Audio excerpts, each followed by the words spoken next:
Hi everybody, it's Chaviva here with Just Call Me Chaviva, kvetchingeditor.com. I'm doing another product review. This one I'm really excited about. You've probably heard of a Moka pot, which is sort of like a crafty, clever little stovetop coffee maker.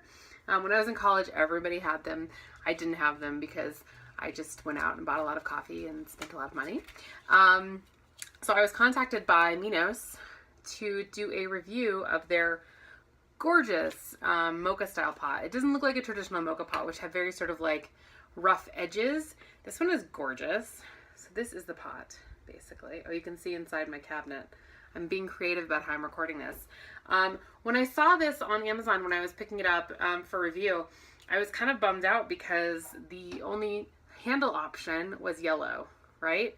But then it came, and check this out. This is really cool. I know it seems so trivial, but this is actually really cool. This is a very thoughtful company. It comes with 3 different handles. So I like the red one. So I'm going to pop this in here. It's a silicone handle.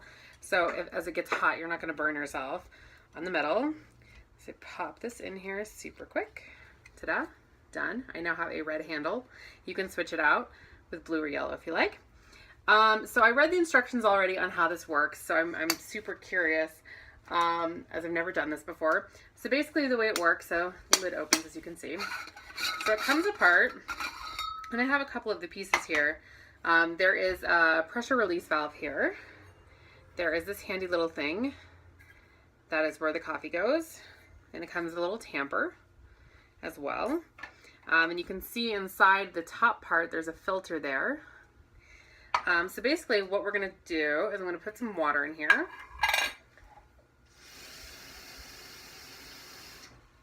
But not covering up the pressure release valve, because if you do that, it can cause problems.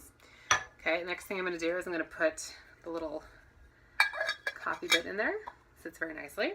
I'm going to pour some fairly freshly ground coffee in there. Oh, it smells so good. Okay. Pour that in there, and I'm going to use my little tamper to tamp it down, like I'm a barista. I'm an at-home barista. Okay, and it's important. It's supposed to take this out. Don't brew your coffee with it in there. Okay, I'm just gonna pop this on here like this. I'm gonna turn it. Now the way that I guess it works is that there's a little spout in here, there's a little valve, and as the water boils, the coffee will brew through and come up and out this little spout and into the main little serving vessel here. So I'm gonna pop it on the heat here.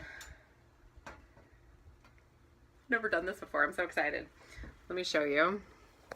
Check it out. There it is, hanging out on the heat source right there. So I'm gonna let it brew and see what happens, and then I'll come back to you. Okay, so that was really cool. It started bubbling and fizzing, and I didn't catch it because I didn't know how long it was going to take to brew, so I missed that part. But it was really cool. Lots of steam. Lots of bubbling, the coffee coming up through the spout and into the main chamber.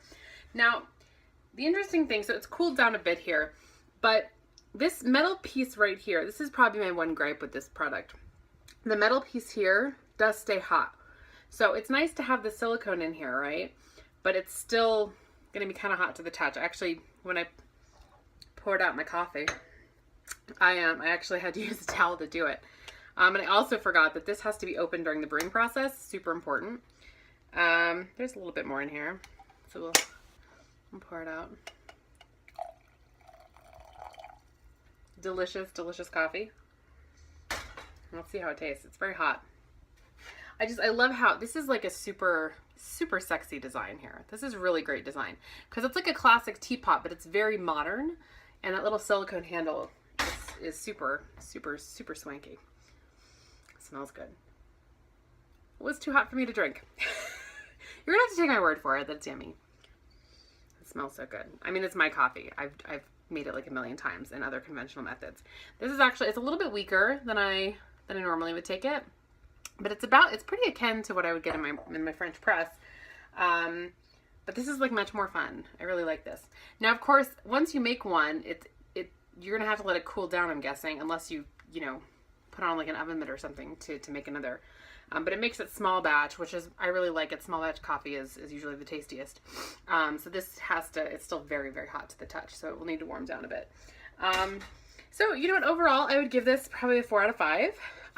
The 1-star cut just because of that handle piece, because once your coffee's ready, you want to pick it up and pour it.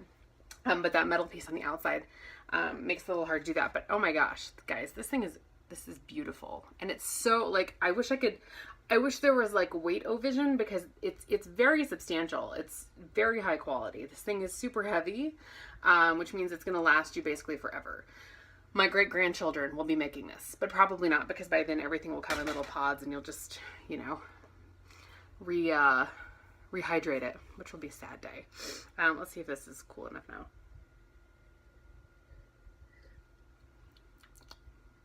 Ooh, that's yummy. That's yummy. I like this. I can't wait to make it for friends too. It's going to be so much fun.